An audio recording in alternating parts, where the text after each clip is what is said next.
Terima kasih Datuk Yang di-Pertua, terima kasih kepada ahli yang berhormat Pasir Putih di atas soalan yang dikemukakan. Datuk Yang di-Pertua, untuk makluman ahli yang berhormat, projek menaik taraf Jalan Pasir Putih, Gong Kulim, Tok Bali, Pasir Putih, Kelantan telah dimulakan pada 1 Februari 2006 dan sepatutnya disiapkan pada 28 Mac 2010. Walau bagaimanapun, kontrak asal projek ini telah ditamatkan pada bulan Julai 2010 dengan kemajuan fizikal di tapak semasa penamatan ialah 73%, iaitu bersamaan nilai 40.7 juta ringgit daripada 56 juta harga kontrak asal dengan izin. Sehubungan itu, Jabatan Kerja Raya JKR telah melantik kontraktor yang baru pada bulan April 2011 dengan harga kontrak sebanyak 49 juta.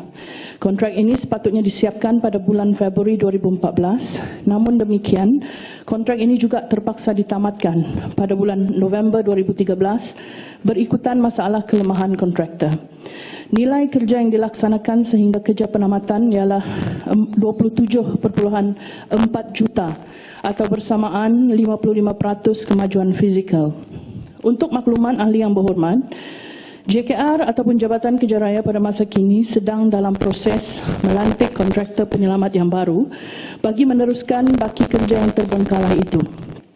Berdasarkan perancangan, kontraktor yang baru dijangka akan memasuki tapak pada bulan April atau Mei 2014 dengan tempoh siap kerja selama 6 bulan. Anggaran kerja kontrak untuk baki kerja ini ialah sebanyak 20 juta.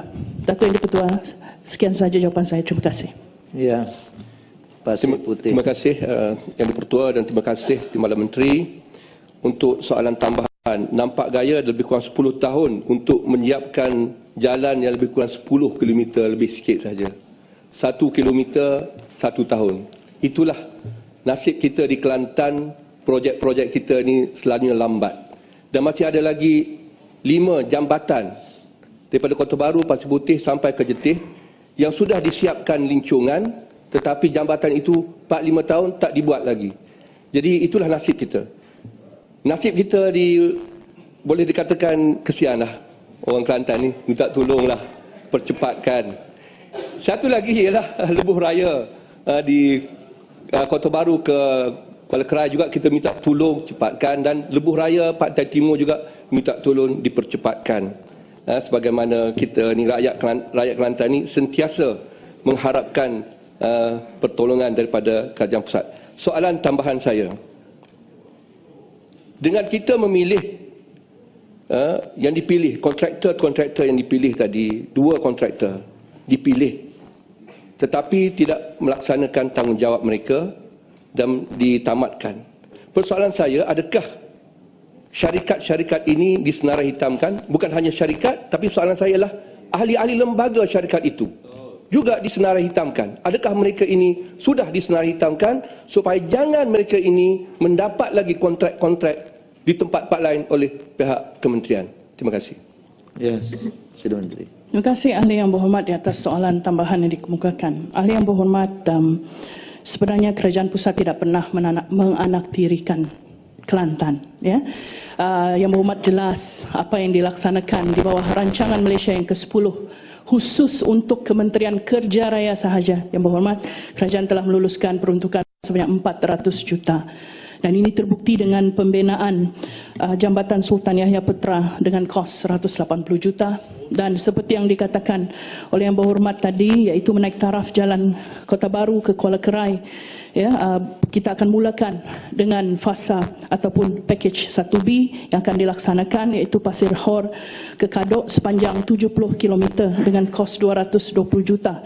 Yang berhormat, ya, ini hanya merujuk kepada projek infrastruktur jalan-jalan dan jambatan-jambatan sahaja, tidak termasuk peruntukan daripada kementerian yang lain, termasuklah Kementerian Luar Bandar dan sebagainya. Untuk menjawab kepada persoalan yang dikemukakan yang berhormat, sebenarnya dalam isu yang melibatkan projek ini, ya, penilaian tertentu diberikan, ya, untuk satu-satu kontraktor, di mana apabila terdapat kegagalan yang berterusan, Kementerian Kerja Raya atau melalui jabatan-jabatan agensi-agensi di bawahnya akan mengambil tindakan, yang berhormat. Ya. Kita selalu mengambil tindakan ke atas kontraktor-kontraktor. Itu tidak bermakna kita tidak pernah mengambil tindakan, ya, langsung, yang berhormat. Namun dari segi dalam aspek yang sama, kita juga melihat kepada kewibawaan kontraktor tersebut. Sekiranya kontraktor ini pada asalnya merupakan kontraktor yang berwibawa, ya, yang hanya mempunyai masalah contohnya keuangan, ya, kita akan memberi peluang dari segi memberi ruang untuk, ya, syarikat ini membuktikan kewibawaan dan kemampuan melalui suntikan dana, ya. Itu pun kita tidak akan menerima bulat-bulat, ya, pengesahan ataupun dari segi kata-kata yang tidak disokong dengan bukti-bukti yang jelas yang bahawasanya syarikat ini berkeupayaan untuk keluar daripada masalah kewangan itu dan komited untuk melaksanakan projek-projek yang telah diamanahkan. Ya, kita akan lihat dari segi itu, dari segi latar belakang syarikat dan seterusnya komitmen, ya, untuk menyelesaikan satu-satu kerja pada tempoh dan pada kos yang tidak mempunyai pertambahan, yang berhormat. Jadi dari segi itu kita melihat, ya, kemampuan dan juga keupayaan syarikat itu bagi menyelesaikan projek yang telah diamanahkan kepada mereka. Dan dari segi tindakan sudah tentu sekiranya ini tidak juga dilaksanakan, kita akan ambil tindakan untuk menyenarai hitam, termasuklah tindakan-tindakan seperti selepas, ya, ditamatkan, kita akan juga, ya, menarik balik bond, performance bond yang telah dikemukakan, dan nama-nama syarikat ini akan dikemukakan kepada pihak PKK dan CIDB untuk disenarai hitamkan, dan tindakan selain daripada tindakan-tindakan untuk membawa juga syarikat-syarikat ini ke mahkamah. Itu saja jawapan saya, Datuk Yang Dipertua. Ya, Bayan Baru. Terima kasih Tuan Yang Dipertua.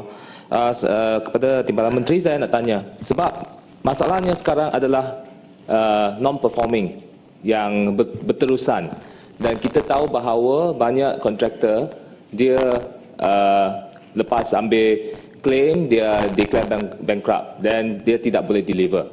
Saya nak tanya, tidak adil kepada Malaysia, orang Malaysia, rakyat pembayar cukai, untuk continuously subsidi kepada kontraktor-kontraktor yang gagal. Seperti yang Ali Abdul Wahab dari Pasir Putih sudah kata, 10 tahun, 10 km pun tidak boleh deliver. Ini adalah contoh-contoh kontraktor yang patut disenarai hitamkan. Dan juga ahli-ahli lembaga mereka, sebab ahli lembaga mereka sudah tahu the game of the game, they know the game. Dia tubuhkan satu syarikat, ambil kontrak, tak boleh deliver, dia tutup kedai syarikat tersebut dan buka yang lain. Inilah soal pokoknya yang kita harus tangani. Kalau tidak, kita akan selalunya memberi kontrak kepada syarikat-syarikat yang tidak boleh perform. Dan soalan saya adalah, apakah kriteria yang akan secara jelas bahawa syarikat tersebut akan disenarai hitamkan, dan adakah ahli lembaga akan disenarai hitamkan? Kita nak tahu. Ya, ni soalan khusus ni. Okey, terima kasih Yang Berhormat di atas soalan. Seperti yang saya jawab tadi, ya, dengan panjang lebar kepada Yang Berhormat Pasir Putih, ya, terdapat kriteria dan kriteria yang diambil sebagai punca, ya, ataupun sebab mengapa satu-satu kontraktor itu ditamatkan dan seterusnya disenarai hitamkan adalah apabila kontraktor ini, ya, secara berterusan, ya, Yang Berhormat, melakukan Berapa kali berterusan? Secara berterusan berulang kali, Yang Berhormat, ya. Lebih daripada sekali, lebih daripada kedua kali, tindakan akan diambil di mana setelah ditamatkan, setelah satu-satu projek itu ditamatkan, selalunya kita tidak terus tamat dan terus ambil tindakan. Kita akan bagi ruang dahulu, Yang Berhormat. Seperti yang saya katakan tadi, ya, kita akan bagi ruang untuk syarikat-syarikat ini meyakinkan dan seterusnya kekal kepada komitmen yang telah diberikan untuk melaksana atau menyelesaikan projek yang telah diamanahkan. Kita akan bagi ruang yang cukup. Dan sekiranya ruang ini juga tidak dimanfaatkan sebaiknya, kita tindak malah selepas itu kita akan ambil tindakan. Dan untuk pengetahuan yang berhormat, kita banyak mengambil tindakan-tindakan ke atas kontraktor-kontraktor yang tidak berwibawa ini dan tidak mampu untuk menyelesaikan kerja-kerja. Dan saya akan memberikan yang berhormat contoh-contoh secara bertulis di mana tindakan yang tegas diambil oleh pihak kementerian ke atas kontraktor-kontraktor yang bukan saja tidak mampu untuk melaksanakan projek-projek yang telah diamanahkan, malah telah melakukan banyak kesalahan-kesalahan Menteri belum jawab ahli lembaga syarikat. Adakah mereka akan disenarai hitamkan? Terima kasih ya. Cukuplah Menteri, cukup. Tak boleh berdialog.